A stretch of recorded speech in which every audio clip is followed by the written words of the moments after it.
Hello there, what's going on everybody? Today I am bringing you the Wookiee Warriors unit expansion for Star Wars Legion, or in Shriwook.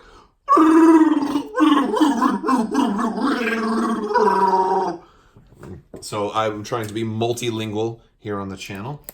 If you guys aren't already entered to win the Super Star Destroyer giveaway, I want to remind you about that while I'm opening this up. I am giving away a cool stuff gift card for a Super Star Destroyer in, I think it's in the amount of about 170 bucks or so worth. And that'll be going to be announced. The winner for that's going to be announced on the 21st. So if you haven't already, there is still time to enter to win that. You just have to be a subscriber and leave a comment on this or one of my videos. If you're watching this in the future after that has already happened, I run new giveaways all the time, so I encourage you to subscribe still and click that button, that little bell for alerts. And we're going to be pulling all of this stuff out. We've got a lot of Wook to look at. We're going to be Wooking it up. We're going to be Wooking for love in all the wrong places. We're going to be Wookie Panub. Wookie Panub would be a great name for a Wookiee. Or would it? Let me know in the comments below what you think about Wookie Panub as a Wookiee. Alright, we've got cardboard, we've got miniatures. Well, I'm going to start with the least interesting part first, and that's just the rules insert. It's going to tell you how to put these together. They make it very, very easy because they put the whole mini in one bag. And that's not going to be too hard to figure out. So, yes, everything's right here. We've got our whole Wookiees set up right there. And then there's no, there's some rules for Indomitable, Unhindered, and Scout X, and they're on the rules reference, so you can check out the rules reference guide. And yes, and so that's all kinds of fun stuff. All right.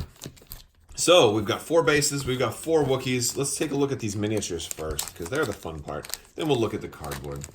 First off, we've got Wookiee Bob right here. Wookiee Bob is only in 2 pieces. I'm going to put his arm together right there. And he's got some big arms. He's got the shield that Captain America has in Infinity War. So, actually, this is Wookiee Steve Rogers. He is actually Wookiee America. Or I guess Captain Kashyyyk. That's his name. This is Captain Kashyyyk. Yeah, no, it's a good sculpt. It looks nice and hairy. He's got the armor on there, so you can paint these guys a little bit. You can vary your painting up a little bit. I think painting them just for the fur will be pretty easy. They look all right. It's a fairly good sculpt. It's very hairy, that's for sure. I feel like these are not as good as the Chewbacca one. Like, just for comparison. Like, Chewbacca's hair is a lot more flowing, and these guys, the hair is, like, more melted down. Do you see the difference there? I don't know. I'm going to compare each one to Chewbacca, because I really like the Chewbacca sculpt. It could just be that this guy's old, and his hair is, like, he's got mange, or something like that. I don't know. All right, we'll open up the next one. This is our Bowcaster Wookiee. This is going to be our Special Forces Wook. We're going to call him Bo. Bo Wook. Or, no, that's a silly name. All right. So I like that his second arm isn't actually holding the bowcaster. It's just like close to it, so it makes it much easier. Now his arm definitely has the free-flowing fur on it. He looks a little better, although his head still has some of that, some of that melty kind of fur on him. It's still a good sculpt. I just don't think if you're comparing it to Chewie, not as good. Chewie just seems cleaner and better. Only by a little bit. I'm really nitpicking here. I'm not saying that these are bad sculpts. I just think, I think that Chewie was probably a little bit better. It just seems like there's a slight variation in mine. I don't know, but you be the judge. You let me know. Hopefully I'm getting good enough close-ups of this. This is our guy with the Rick Blade. We're going to call him Blade, the Daywalker. Some Wookiees are always trying to ice skate uphill. Oh, and he's stretching. He just got out of bed, and he's a teenage Wookiee. The hair still, it's okay. Maybe they're and maybe that's the point. Maybe they're supposed to look different than I mean, I'm not saying they should look exactly like Chewbacca by any means, but there is just a little difference. You know, like it was obviously a different mold, maybe a different sculptor too. That would actually make I don't know how many sculptors they have at FFG. It's just slightly different. It's not bad. It's actually a pretty good model, and I really like the pose on this guy too. I really do. He reminds me of Harry from Harry and the Hendersons. I don't know if you remember that movie from the 80s. It was, I don't really have much of an opinion on it. I just remember seeing it as a kid. It was one of those movies that played a lot on TV. All right, and we got our last one here. He's also got the Rick blades. The rookie Rick. Oh, he's got one Rick blade and one sword. So he's a pirate. His name is Crabbok. No, that's terrible. Terrible. All right. Decent looking. I mean, it's just that the head, doesn't seem like. I feel like the legs. Whoa, we lost focus there for a second. I feel like the legs have better fur detail than the head does. The head's kind of melted into each other a little bit. Again, we're going to compare this guy to Chewie.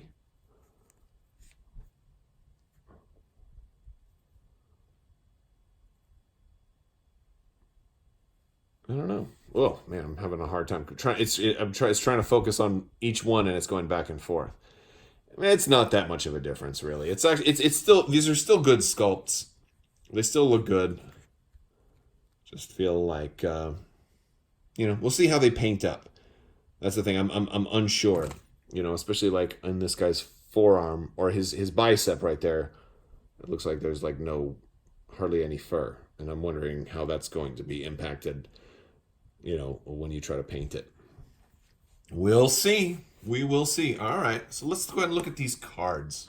All right. So we've got our cardboard here. We've got a couple of damage tokens and surge and some all of the normal stuff. Special forces. So yeah, these guys are a special forces unit, which is nice because we're getting lots of special forces now. And that was a problem we had at the beginning of this game. There really weren't many special forces units. In fact, there weren't any when the game launched, and it took us a long time before we finally got them in game, and now we do have them, and it's great to have that option. So here are the Wookiee Warriors, their base unit card.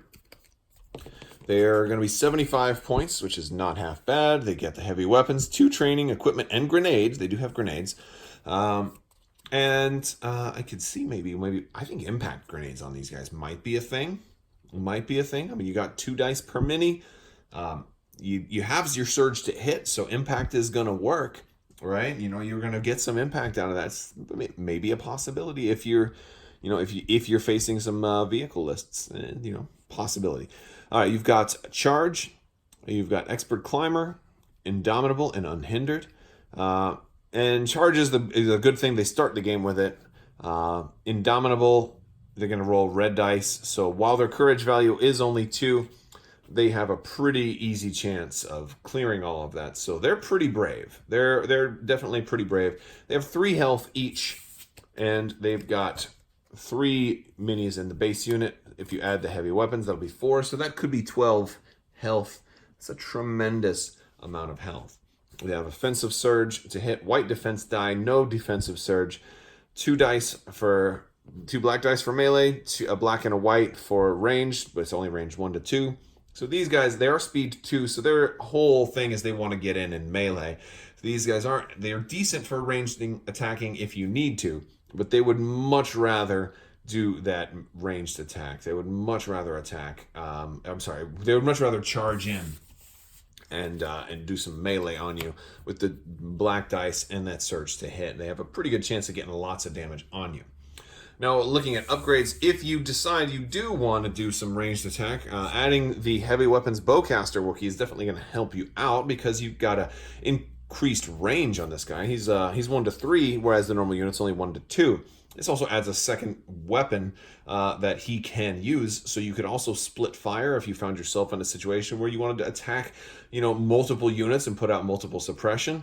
I mentioned impact grenades might be a thing for these guys. Well, additionally, he has impact on his weapon too, so you might not need impact grenades, although Impact grenades would give you more impact than just the bowcaster Wookiee would. However, depending on your configuration, it might not be the best option. So we do have Pierce 1 on this as well, and Impact 1. So again, between the surge to hit and the red and white, I think you have, he's a reliable way to get 1 damage through, any armored vehicle. Pretty good chance. I mean, you might have a hard time hitting a snow speeder, or, I could see that maybe being a thing. But not bad. Not a bad. And plus, it's also 3 more health to the unit because it adds a whole nother miniature. It adds this little dude right here. Ooh, hey, take me with you. Okay, that's not what Wookiees sound like at all. All right, so they're going to come with also Tenacity and Hunter. So great upgrades here. Tenacity is while performing a melee attack. If you are wounded or if you have 1 or more minis have been defeated, add a red attack die to your attack pool. That's that's pretty significant because they don't have red dice, in their melee. That's so and they want to get into melee. So I would definitely run these guys with Tenacity. It's only 4 points. I would definitely run them with Tenacity. They're gonna have, if you run a full unit, they're gonna have 12 health. So you're probably gonna have a really good chance of being wounded. Now, alternatively, if you're attacking another wounded unit, you can potentially think about Hunter. While attacking a wounded trooper unit during the roll attack dice step, you may gain an aim token. That's nice also. I think it's definitely worth using. However, I don't know if it's as mandatory because of the black dice and black dice and a red die, and because of the surge to hit, the aim token's less crucial. But Hunter is also going to trigger with ranged attacks where you do have some white dice. So Hunter is still going to be useful here. But Tenacity feels like maybe it's the better option because it's also cheaper. And also Tenacity seems like it's more likely to trigger because these are both conditional upgrades. But it's up to you. You have room to run them both, so you can certainly run them both, and that comes out to an even 10 points. So it's also very well rounded. Additionally, we're going to come get the Recon Intel equipment upgrade that gives you Scout 1. Scout 1 is a nice thing. It lets you, this is after you deploy, which is right after. So it means as soon as you put them down, as soon as you drop this mini, boom, then do the move, right? I mean, Luke doesn't have Scout 1, but if I gave him that, then maybe he would, right? So, so you do this move right away. That also, in really small deployment zones, that frees up space inside the deployment zone. It also gets your unit a little bit closer to an objective.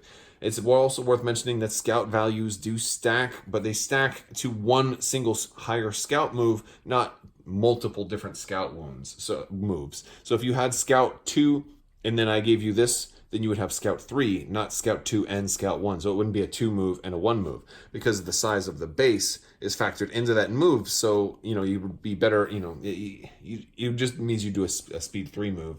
You don't get the extra maneuverability of being able to zigzag around obstacles because you're doing all these different scout moves. No, it's one, all the numeric values will stack and just increases the number. They don't just add separate instances of scout.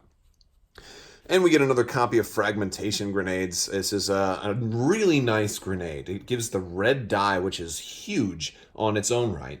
It is like most grenades, it's just a range 1 a weapon. But while this weapon is in your attack pool, you gain Surge to Crit, which means you don't have to have everybody throw a red Fragmentation Grenade. You don't have to have everybody do that. You can quite simply just have one unit do that, and then have everybody else throw their regular weapons, and then you still get Surge to Crit. It's especially useful on other units, not like the Wookiee Warriors, because the Wookiee Warriors already have Surge to Hit, so it's less of an improvement for them. Additionally, they roll 2 dice at range, and granted, a red die has a better chance to hit, but you have also higher potential damage out of the 2, so you take it's just, though not the most efficient upgrade to use with Wookiee Warriors, it's much better for units that don't have any offensive surge at all, because now you're going from 0 offensive surge to the best offensive surge. Additionally, like this on something like a Rebel Trooper is just really nice because they only have the defensive surge. So now this gives them offensive surge to crit and also a really good weapon at range 1. So if they're able to get to range 1, they have a really phenomenally good weapon that's available to them. So I really like the fragmentation grenades. I like them a lot. I would use, and I'm just glad that there's more opportunities, because again, you also got these with the Royal Guards, and I'm gonna guess that when we do get Death Troopers, you'll probably get a fragmentation grenade with them too. Maybe, maybe not. We'll see. I don't know if every single thing from that from Death Troopers have been spoiled. I don't think so. But yes, yes, yes, yes. They look great. They look great. These Wookiees look great. The sculpts look pretty darn good. I mean, they're, you know, to be fair, I was a little critical when I was looking at them. They're not bad. They're just, I'm just being extra critical. Maybe it's because I started looking at some Games Workshop minis lately, and I'm like, oh, they're still good. Just, you know, I just feel like the Chewbacca one is a little bit better. I think Chewbacca's is really, really, really well done. The hair on Chewie is like flawless, and these guys are. If Chewbacca is a 10, then these guys are like an 8. Right? But that's what I think. You might feel differently. So let me know down in the comments below, guys. I want to thank you all so much for watching this video. If you like this video, go ahead and give it a thumbs up. Let me know what you think down in the comments below. Don't forget to enter to win that giveaway or any of the other giveaways that I have going on all the time by hitting the subscribe button and leaving a comment. I want to thank you all so much for watching. Big thanks to my patrons on Patreon as well. You guys are amazing. And I hope you guys have happy holidays and have a happy new year and have fun playing Legion. Don't forget to check out the Legion Discord as well, as you can find a link to that through my Discord. I have links to all different FFG communities as well, so you can, if you're looking for more Legion, there's a lot of links to other Legion sites there. I have a couple of them over on Crabbok.com. But there's so many and new ones coming out all the time. The Legion Discord is actually a pretty good resource for you to, get involved with some more Legion players around the world. So thank you guys so much for watching. And as always, have a great day.